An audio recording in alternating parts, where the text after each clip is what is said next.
It's me. Yeah, what the hell, make a video. Ain't the kind of vibe. So we'll see if we can try to make any sense out of this at all. Try to get to some sort of root thing. It never gets anywhere. It's constantly just talking around concepts. I mean, one of his fundamental premises is that logic is a tool. It's not something built into the very structure of things. You know, there either is evidence of something or there isn't evidence of something. It's not logic. You know, logic is just obeying the rules that when there is evidence, you have to pay attention to it. That's essentially logic. Logic is that you can't say the evidence is exactly the opposite of what the evidence says. You know, that the conclusion is the opposite of what the evidence points to. But it's the evidence that points in directions logically. Yeah. But anyway. When we're talking about logical absolutes, and in particular He's not moving. Yeah, I don't know what the hell. Oh, these computers. Contention that taking logical absolutes too absolutely can lead to totalitarianism, Yeah, too absolutely right. Taking anything to too absolutely leads to blah blah blah is all bad, blah blah blah. But again, this is not logical, right? You're saying that being logical somehow carries with it this illogical threat. It wouldn't be a threat if it's illogical. It wouldn't be logical if it's illogical. So again, that doesn't make any sense. So obviously, you know, what's the use of this context? You're saying that, oh, you've done logic, but you're going to illogically apply the logic. Then why don't you just complain about the application of what has been logically deduced and say that there's something inconsistent in the application of the logic with the process that was used to get to create the logic. So again, it just doesn't make any sense. And it's just not a relevant or meaningful argument. It just doesn't mean anything except to imply nefariousness in the idea of logic, which is just absolute nonsense. Done well, of all the alternatives, it's the sensible one. It's the logical choice. What's the choices besides logic? Let's think. Complete made-up shit. Oh, complete made-up shit versus logic, deduction. Gee. Difficult choice? No, not difficult. To clarify why I consider that an objection to the logic is absolute argument. Logic is absolute. Well, again, I don't know if anybody's even arguing that logic is absolute beyond the fact that the argument being made is that there is a truth. And you can accurately describe it or inaccurately describe it, and you're more likely to accurately describe it logically than illogically. Yeah. I mean, really, look, I mean, what is the evidence for the non-absolute truth? Oh, there's some humans that have fables about UFOs or crop circles or truther theories or some other crap. Where's the evidence of the non-real reality? Oh, that's right. There's absolutely no evidence except for the made-up creations of cartoon characters. What about ghosts? I'm not saying that because absolute logic can lead to totalitarianism, Again, absolute logic can lead to totalitarianism. What does that even mean? What the fuck does that even mean? Oh, is when you find the right answer, you apply the right answer sensibly. When you know, as a civilization, you say, "Gee, it would be really dangerous if we let people build nuclear power plants in their backyard. So let's pass a law against that." Oh, how totalitarian that you've logically concluded that no person, as an individual, can be trusted, because even if they're really trustable, they're still not trustable enough to have their own nuclear power plant, right?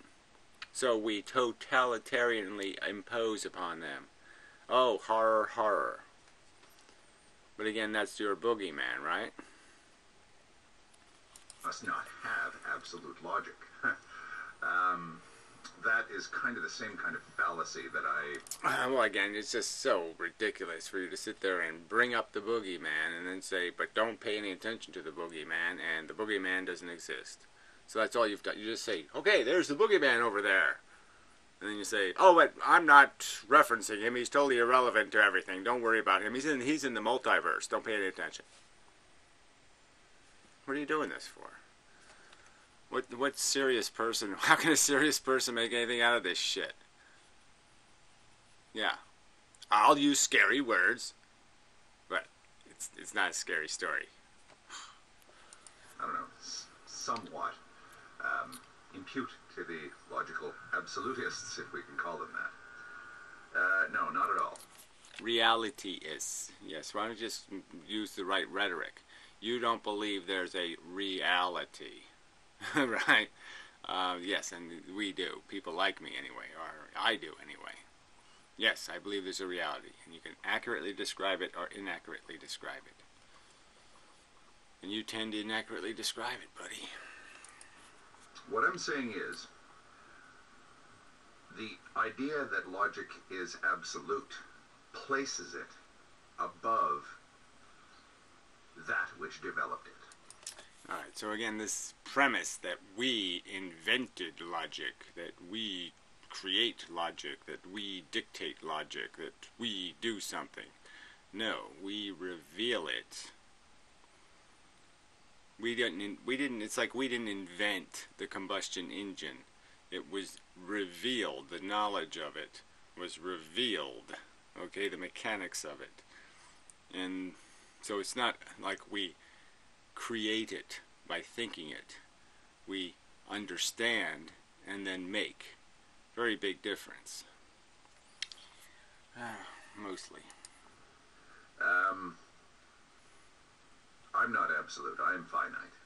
Well, what does that mean? What do you mean? I'm finite. Finite what? In reality? What, your reality is vague? No. I mean, logic will be finite. The universe blows the hell up into a million little spicklets. Okay, logic's not going to mean anything anymore, because there's not going to be any categories or properties left. There's only going to be one property, photon, moving that away. And that's it. There'll be no logic to do based on photon moving that away. There'll be no logic. There'll be no other properties or categories. There'll be no other relationship. And that's really all logic is this acknowledgement of relationships. There won't be any. So absolute, yes, in the sense that you exist. You can, the evidence is conclusive. It's a reasonable thing to write down the book of a fact. Is your body exists, your brain is functioning, you are alive. These things can all be written down. So what again? What are you claiming? That there's a difference between the statement "you're alive" and your aliveness in terms of their durability or their meaning? No, it's the same thing. One's just describing the other. One's only as good as the fact of your existence. If I believe that something is infinite or something is fundamentally real, then it's more real than me. Infinite, again, is a useless word. More fundamentally real. So, I mean, again, I don't even know what that means. How can you compare a concept or a judgment about the efficiency of something? I mean, for me to say that, a Honda is more efficient than a Mack truck, it's just a fact. So for me to say that, I've somehow challenged the merit of your existence somehow, because you're being sort of obliged to say, okay, there's no counter theory that makes any sense. It's just a fact. Yes, I acknowledge, I can see that using these words, that's the only way these words could make sense, is for you to draw the conclusion that based on the common understanding of this word efficiency, yes, one burns less fuel. Therefore, that reality sort of trumps any reality that's attached to me. Again, you're making it a competition. But I mean, exactly why should the truth be in competition with your sense of your meaning? Unless you feel the challenge is that the logic will recognize that you're a psychology and you're not a magic unicorn full of magic unicorn thoughts. That you're just a machine that can be understood. Not much different than a garbage disposal. So something that I developed as a tool has become, in a sense, not just a tool, it's become a reality. Again, so this idea that he developed logic, you know, you discover it. And statements about the truth are discovered. And they're demonstrated by evidence. And logic is just obedience to where it points. I mean, evidence just kind of creates its own arrow. And a reality that has more value than little old me. Well, again, I have more value than little old you. Again, you're just phrasing this conversation in a way that doesn't make any sense. What you mean more value? There's more value in intelligent, reasoned, thoughtful, disciplined thinking than your spontaneous, wishful, not even, spontaneous is not a word, but you're presumptively spontaneous. You think you're freely doing something, but you somehow find it, your shallow selfishness is somehow challenged, by this evil idea of doing it right instead of doing it wrong. Yeah, is that what you're threatened by? The fundamental wrongness of your native disposition. That's the threat. You don't want to accept that your native disposition just isn't good enough. And if you're going to challenge the tyrannical authority, you have to challenge it with some sort of meritorious argument that's better than, I don't like that, personally. That's the thinking that I object to. It isn't. Right. So again, this is what he's basically saying is that he wants to build houses, like lean-tos and stuff, and he doesn't want to be doing any of this engineering thing. Don't think it to death. Don't figure out the ideal way, which direction, whether it should face south or north, depending on which way the wind's blowing. Don't do this complex, complete thinking. Justify the, reckless, sloppy, thoughtless, messy way of living. Yeah, that's it. That I'm afraid of what happens because, or what happens when we make logic absolute. No, when he's saying absolute, he's just saying when we look at it and say, yeah, all the evidence points to that, that's the way it should be, and say, yes, let's pass a law against people having personal nuclear power plants. Yeah, this doesn't make any sense for people to have personal nuclear power plants. Yeah, civilization won't work that way very well. That's not really the issue, because saying that, okay, logic leads to totalitarianism is unfortunately not an argument against logic. It's not. Well, it would be if it did lead to what you're saying. So obviously you say it leads to totalitarianism, and we all understand totalitarianism to be some sort of not democratic, not argued out, not well-disciplined, an earned solution, a solution that earned its application.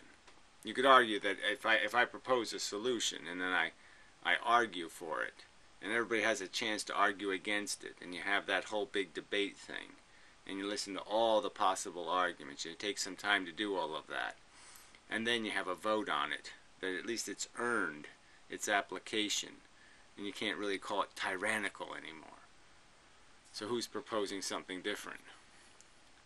And how does that implementation of a conclusion, right? People have conclusions. You're just saying because they have a conclusion, all of a sudden they're tyrants. That's the sloppiness of your reasoning again, because you have no respect for logic. You've said something plainly illogical. You've asserted a falsehood as a truth. There's no real connection between totalitarianism and rationally deduced solution making. That still doesn't mean that we must then throw logic down the sink. What I'm saying is, when you start off with this idea that logic is absolute, you've all... Well, I mean, again, compared to what? Yes, so you start off with this idea that, yes, logic wins until you come up with some counter theory of understanding that makes any sense. So you go ahead, make a proposal, tell me what I'm supposed to do. Count how many times my ass twitches and multiply by 4, and that's the right answer? I mean, what's your counter source of understanding? I mean, if you're going to say something like intuition, yeah, well, you're going to lose that argument logically. Ready from the get-go, placed it above human beings. Well, again, that's your false dichotomy. That's a false threat you've created. Again, just to bring up the subject of some boogeyman or threat, you're just doing that as a manipulation of the subject. It's no better than somebody, you know, extorting somebody into religious faith with threats of hell. No better.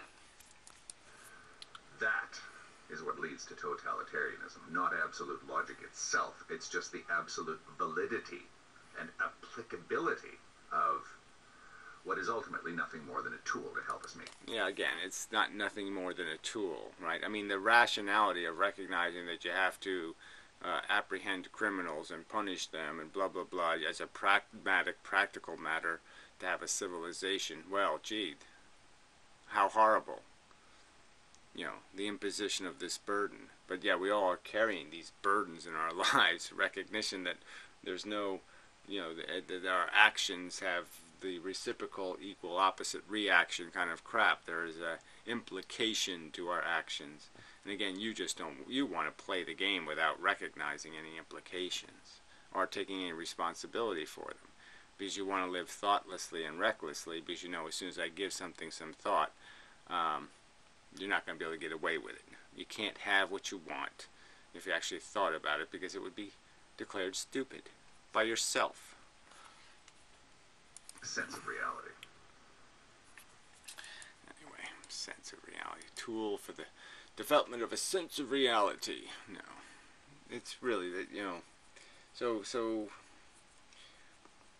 you know, there's just what's to argue, okay? There's no evidence of this fancy universe where any of this bullshit means anything. The evidence is that you're a human psychology, that your focus and the mechanism of your biology is not civilized by nature. It's not thinking, doesn't have a proper sense of context by nature. Okay, it's nepotistic, it's bigoted, it's prejudiced, it has these things built into the native function, and that if you are to get it right, you have to do the thinking thing and recognize the bigger game and recognize that psychology for what it is, which is no help at all in understanding real value, because your brain doesn't do real value, it does selfish value. And yeah, I guess that's all this is really about, right? There's these subjectivists are subjectivists because, again, they want to validate selfishness, and they just don't like the implications of logically an intelligent, evidence-based, thoughtful theory of existence, which would not place you in the center of the world anymore.